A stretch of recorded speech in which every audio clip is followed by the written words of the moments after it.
towards economic growth. And also that's where trust from the public comes.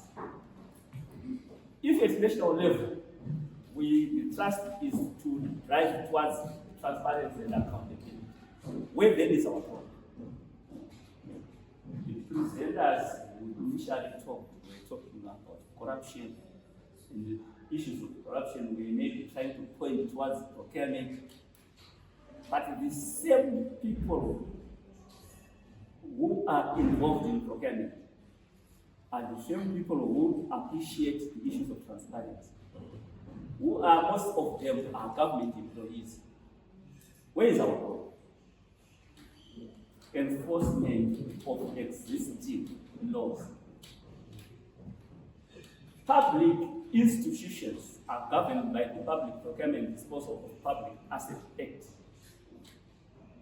It is unfortunate, maybe just 3 months now, 3 months later, we now realize that schools, even government schools, procurement that is done at a school level, using levies, must not be guided by the Public Procurement Disposal of Public Asset Act, because those funds are not public funds, as defined by the Public Finance Management Act. Regardless, there are procedures that have to follow in doing procurement. At a school level, people were just procuring nilly-willy. There were issues to do with procurement of buses. I heard a lot talking about buses. And there are quite a number of issues. 2025 alone, I processed more than 100 files from ZPRA that were dealing with misprocurement at a school level. What then was the ministry position to deal with those issues? Were they all corruption issues? We also need, we have a community leadership. We were talking about community. We've got community leadership. Our members of parliament, they are existent in our communities. Our councillors, they are existing in our communities. What is happening in terms of procurement assistance? Certain schools, they do their procurement process and they conclude. Thereafter, they write to the ministry seeking approval of levies. I don't want to give you examples of about 5 schools in Mashiko province that have done that process. They made their applications, at that application level, they then advised, no. Infrastructure at a school is not enough to warrant you to proceed and buy a bus. But parents had a meeting and agreed that we will proceed. We want a bus because our children are not getting enough transport when they are going for sports. But they are not seeing the classrooms where education is taking place. We've got people who have got maybe get personal interest, but at ministry level, when we receive the information that funds that are levied by parents are not governed by public procurement, we went then a further step. There was mention here of the electronic government procurement system. Yes, for 2025, it was good because all schools were on board. I'm making reference to government and council schools. They were on board, and in 2026, we also have requested that they provide their procurement plans so that the process can be initiated through the EGP system to avoid these issues of corruption and connivance. We also have provided guidelines to say responsibility at a school level. What is the role of the headmaster when it comes to procurement? We have had issues where the headmaster takes processes end to end, but issues to do with separation of duties, segregation, In my office, we have got letters from certain schools where teachers, senior teachers, administration officers are complaining about certain heads. This is what is happening. This is what is happening. But we also have provided guidance to say when the head takes everything and you advise him and he says no, there's no problem. Ask him to sign for everything. When a head comes and provides the admin officer with the quotations to say, get these quotations, we want to buy. The administration officer, I advise them, don't even refuse. Prepare your comparative schedule and say, quotations sourced by the headmaster, combined by your name. Then you present that comparative schedule to the headmaster to see if he's going to approve something that he initially started. That process will only stop these aspects of personal interest in procurement processes. The accounting officer who is the Secretary for Primary and Secondary Education is the head of procurement. But he never at one time talks about a particular supplier. I am the director of procurement, but I don't look for quotations. But under certain and serious circumstances, I'm not even. There's no one who can stop me from getting those. As an example, when the owner calls and say, agently, ABC is required, I can proceed and provide. Provided that everything that I will do is correctly documented and is free and available for scrutiny by everyone else who will be available. Transparency in the procurement process must ensure all the documents from start, which is procurement planning, the requisition, the specification development, the sourcing for the development of the request for quotation or the bid documents, going into the market consultation, your evaluation process, your contract award recommendations, up to award. There must be a clear trail to show what happened, who did what. So if we have got people like the head who is maybe keen to be involved in the process, how then can he also be part of the approval? We have, as a ministry development, the accounting officer, the instruction manual which should provide guidance to schools to indicate who should be doing what. The Procurement Regulation Authority of Zimbabwe has promised that they are almost done with the draft that we provided them. After that one is done, I think it will be easier. But we will not dismiss an issue where we have got elements.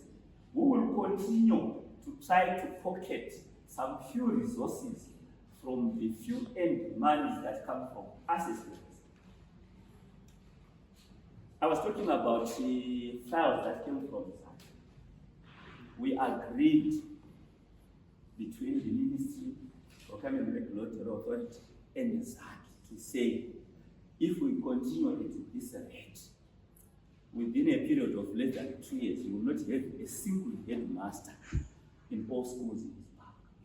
But the biggest problem is, taking an example, we have got about 11,300 students. And when we want to work with the minimum values, if each school is spending about $50,000 US, then we have got about 590 million United States dollars that's going to be spent at school level. Then the question comes, how is that money spent?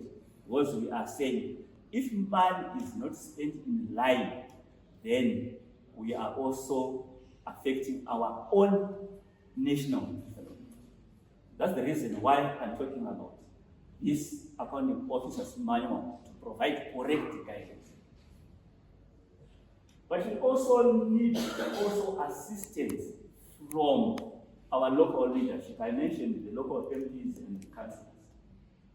I've got two examples where we received at ministry level a letter that was written by the Honorable Member of Parliament and also signed by all the councillors trying to say we want a bus and from this one. They came to that office. They thought it was going to be easier to go through the minister's office, but it was not easier because when they came, they said they came from the minister, and I said to them, can you request the minister to put what you are saying in writing? Because I cannot listen to what you got from the minister. But let me advise you what is the biggest problem that is happening in terms of procurement of buses. There are very few suppliers of buses. I can mention them by name.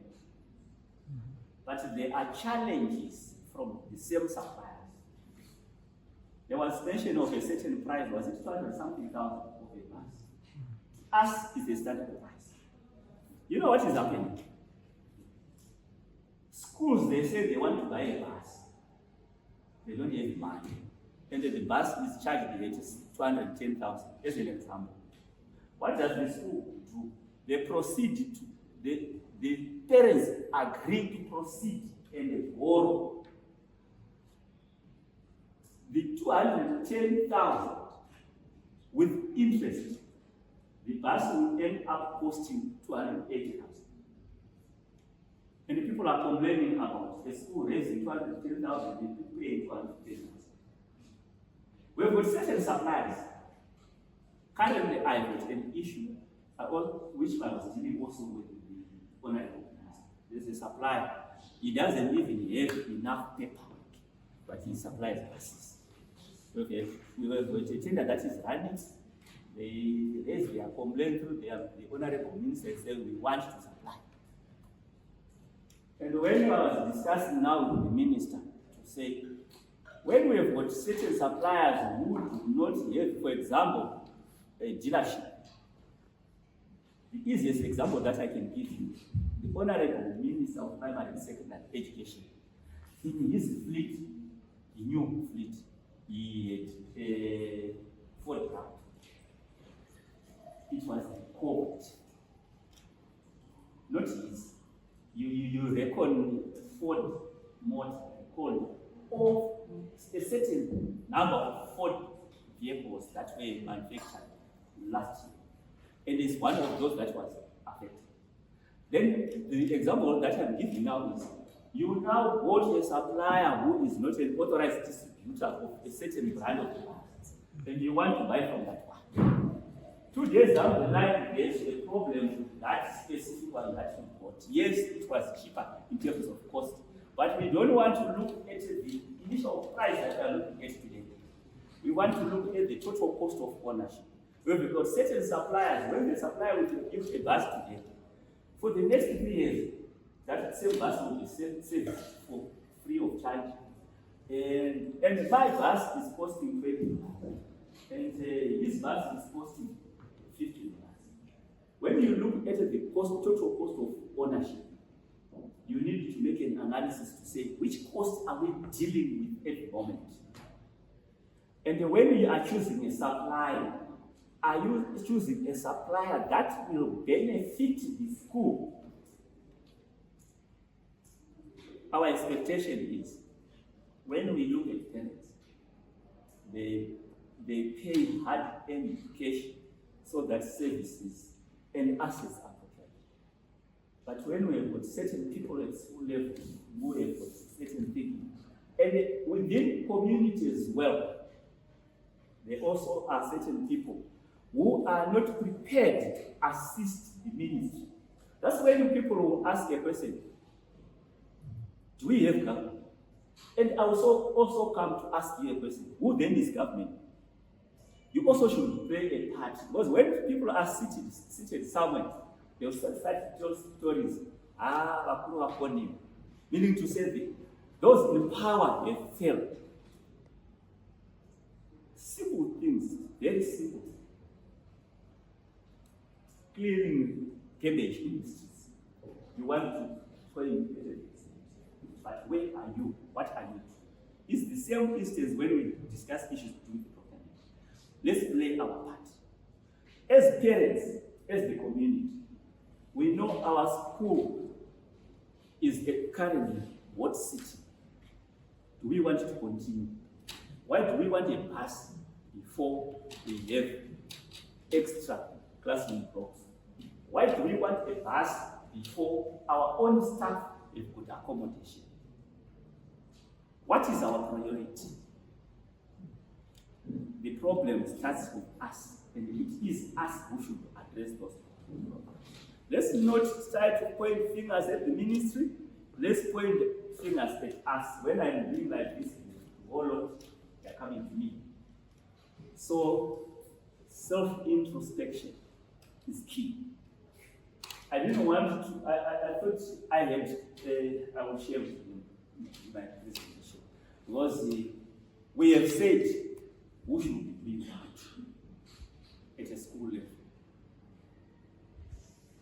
And we also have defined the processes to say, when we talk about a procurement process at a school level, where should it start? There must be our procurement plan, is it there? Who then should approve the procurement plan? Then, at the procurement processes, who should raise the procurement request? Who should seek the go-to-market consultation to appreciate if the price that we pay is in line with what is prevailing in the market.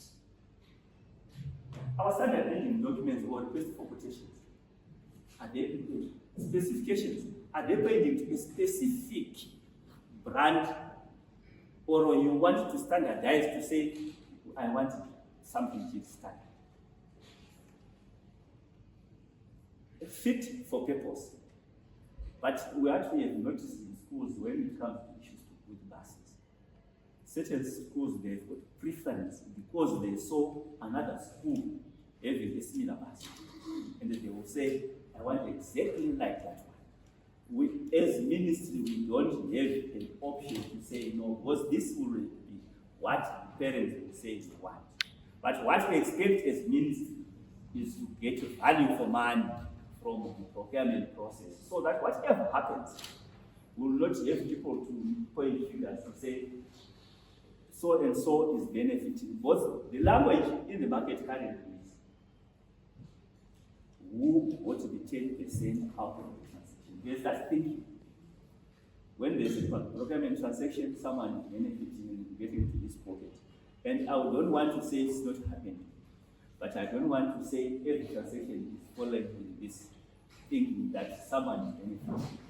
Let's think outside the box and say, whatever is happening at our school, is it our priority? That's the first thing. If it is, what is the market saying? What is the method of procurement that we are going to use? Preferably, every other procurement, when we look at issues to do with the threshold, every other procurement which is for goods above 10,000, let's go to 10. If it's for construction works above 20,000, let's go to 10. But we've got certain people and certain schools that when they are constructing, they will split. They will want to do this in pieces of below 20,000. In procurement, we call that tender splitting. At the international level, tender splitting is identified as procurement fraud. And if we are caught with procurement fraud, we agreed when we met Zach and Price, if it's procurement fraud, our hands are off and the law must deal with you. We are talking about government employees that should abide to government laws. And this is the expectation from the ministry point.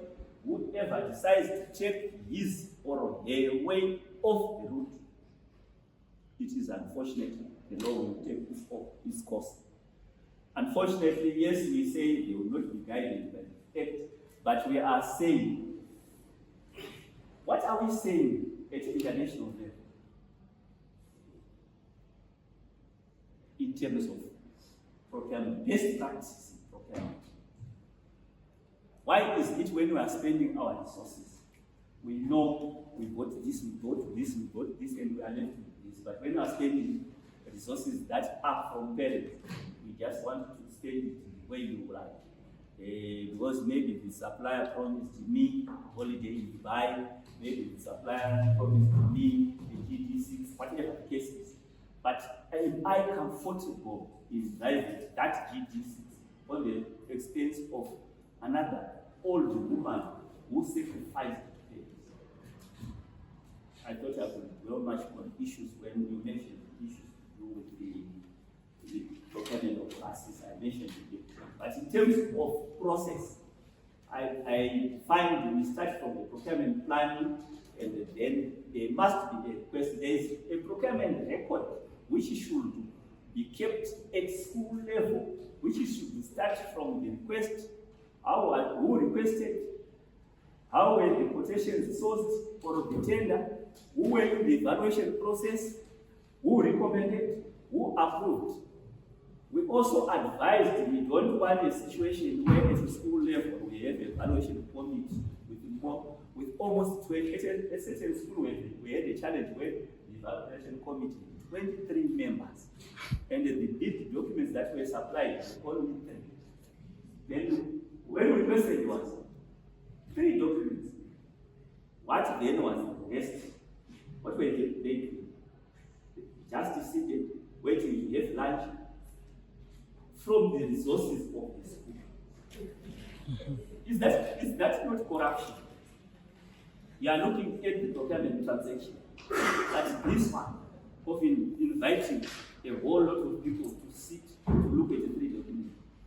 Yet the 90% of the people will not even see the document, but they will be part of the lunch. It's a procurement process. The ministry is on the record trying to address. We protect heads at school level.